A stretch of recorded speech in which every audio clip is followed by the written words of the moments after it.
पीछे खड़े, ये पीछे हो जाइए, पीछे। कुछ लाभ नहीं हम लोगों को मिल रहा है। लाभ वेतन आपको मिलता था?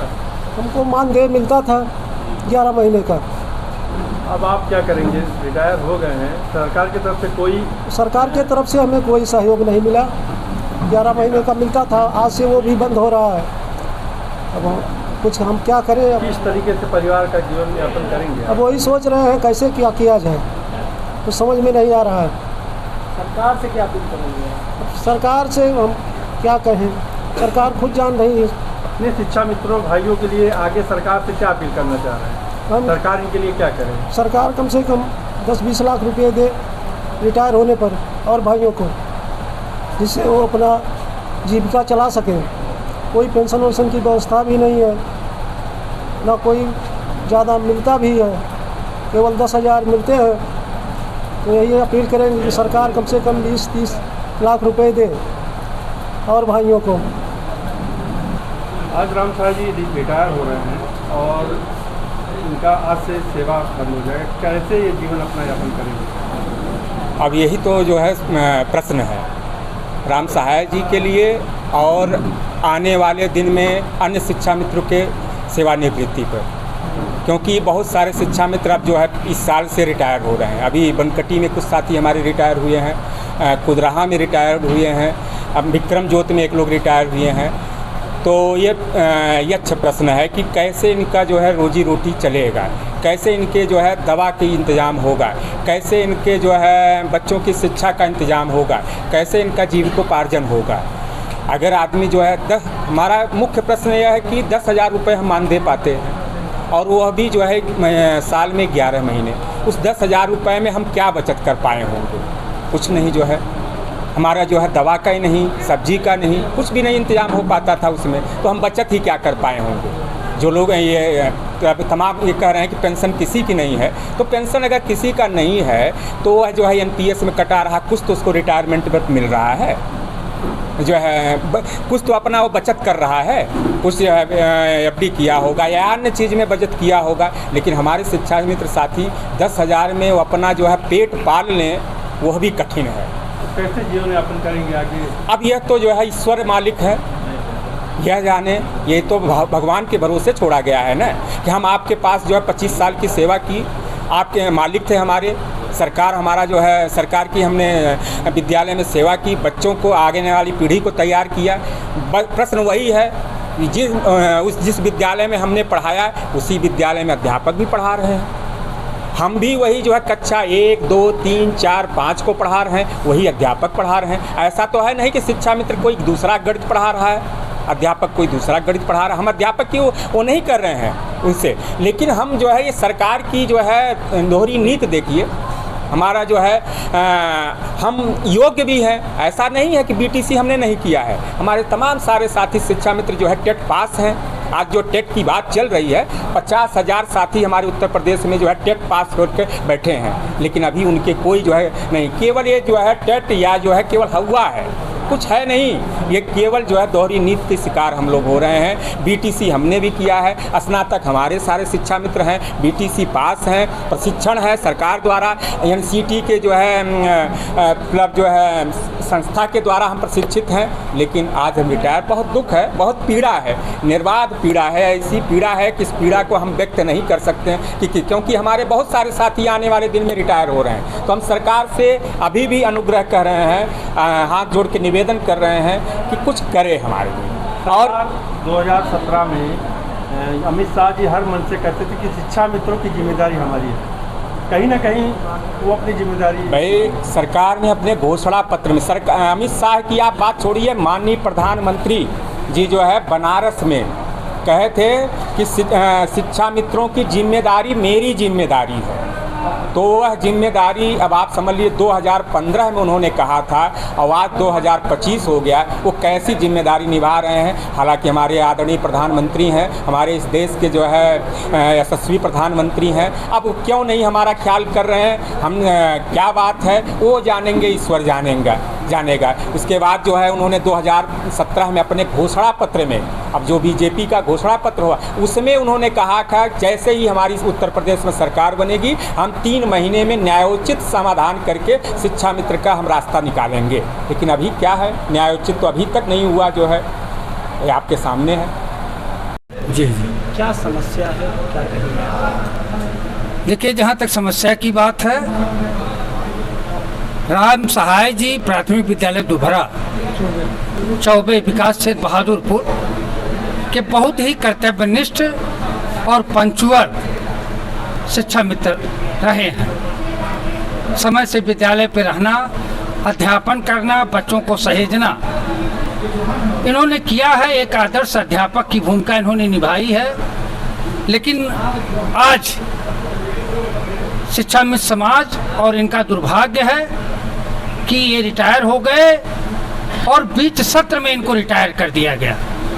सरकार की और बेसिक शिक्षा परिषद की सबसे बड़ी गलती ये है कि बीच सत्र में बेसिक शिक्षा परिषद या माध्यमिक शिक्षा परिषद या उच्च शिक्षा में कोई अध्यापक रिटायर नहीं होता है, लेकिन शिक्षा मित्र को बीच सत्र में रिटायर किया जा रहा है। ये बहुत ही मतलब आप समझिए कि दर्द भरी बात है। इस चीज़ का संज्ञान माननीय सुप्रीम कोर्ट को लेना चाहिए, उच्च न्यायालय को लेना चाहिए और प्रदेश के अगुआ और प्रदेश के यशस्वी मुख्यमंत्री माननीय योगी आदित्यनाथ को लेना चाहिए। ये बीच सत्र में रिटायर हो रहे हैं। बताइए, जो बच्चे इनके हैं, कल से उनकी पढ़ाई कुछ ना कुछ तो अवरोधित होगी नहीं होगी। इसीलिए सत्र लाभ अध्यापकों को दिया जाता है कि बच्चों का नुकसान ना हो। और रही बात इनकी, तो इनका बड़ा परिवार है। यह अपने परिवार के एकमात्र कमाने वाले सदस्य थे। इनके पास एक बिस्वा जमीन नहीं है, आप पता कर सकते हैं। एक बिस्वा जमीन नहीं है, एक खरीद के खाने वाले व्यक्ति 10,000 में किसी तरीके से अपने 8 परिवार के सदस्यों का जीविकोपार्जन कर रहे थे। लेकिन अब आज के बाद इनको जो 10,000 महीना मिलता था वो भी मिलना बंद हो गया। अगर सरकार मानदेय बढ़ाने को कह रही है, कैशलेस कह रही है, तो इसी समय आपके चैनल के माध्यम से मैं माननीय योगी आदित्यनाथ जी का, माननीय नरेंद्र मोदी जी से मतलब निवेदन करूंगा, हाथ जोड़ के निवेदन करूंगा कि जो शिक्षा मित्र हमारे रिटायर हो रहे हैं साथी, उनको कम से कम 10 लाख रुपए एक मुफ्त राशि दिया जाए। मान लीजिए अगर पेंशन नहीं संभव है, पेंशन तो देखिए अध्यापकों का, कर्मचारियों का बंद कर दिया इस सरकार ने, तो उसमें हम लोग लड़ाई लड़ रहे हैं कर्मचारी शिक्षक। लेकिन शिक्षा मित्र साथी को कम से कम 10 लाख रुपया एक मुफ्त दे दिया जाए कि कम से कम ये कोई रोजी रोजगार कर सके। अब आज के डेट में बताइए, ये 60 साल के एज में कौन काम करेंगे? अब इनका परिवार कैसे चलेगा? इनके पास बच्चियां हैं, उनकी शादी ये कैसे करेंगे? और ये केवल आपको राम सहाय जी दिखलाई पड़ रहे हैं। ऐसे आप मान के चलिए 50% शिक्षा मित्रों की स्थिति है, क्योंकि शिक्षा मित्र कामेरों के घरों का है, कमजोरों के घर का है। कोई शिक्षा मित्र IAS घर का, IPCS के घर का, सांसद और विधायक के घर का नहीं है। और अगर होता तो शिक्षा मित्रों की ये दुर्दशा नहीं होती। 2017 में मोदी जी और अमित शाह दोनों लोग जी मंचों से कहते थे कि पूरी शिक्षा मित्र की जिम्मेदारी हमारी होगी, सरकार बनेगा तो हम लोग उसका संयोजन करेंगे। कहीं ना कहीं आप लोग के साथ छल किया गया। देखिए, अब आज की जो स्थिति है, मुझे यह कहने में जरा सा भी संकोच नहीं है कि सरकार ने अभी तक तो छल ही किया है। अब वो क्यों किया है वो सरकार जाने, लेकिन हम पुरानी बातों को अब भूल गए हैं।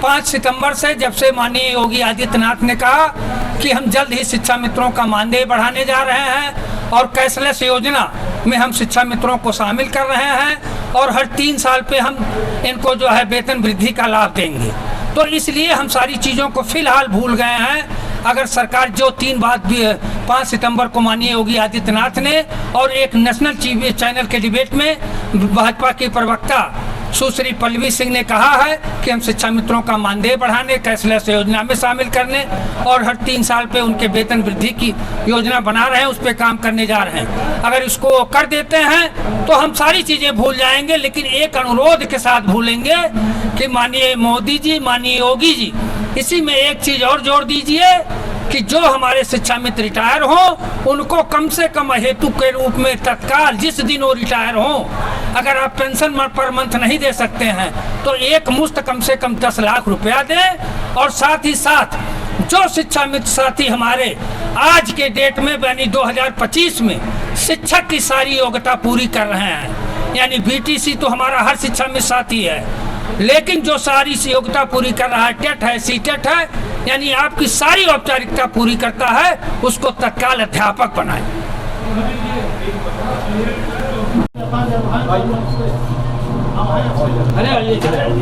आइए ये दीजिए, आप दीजिए।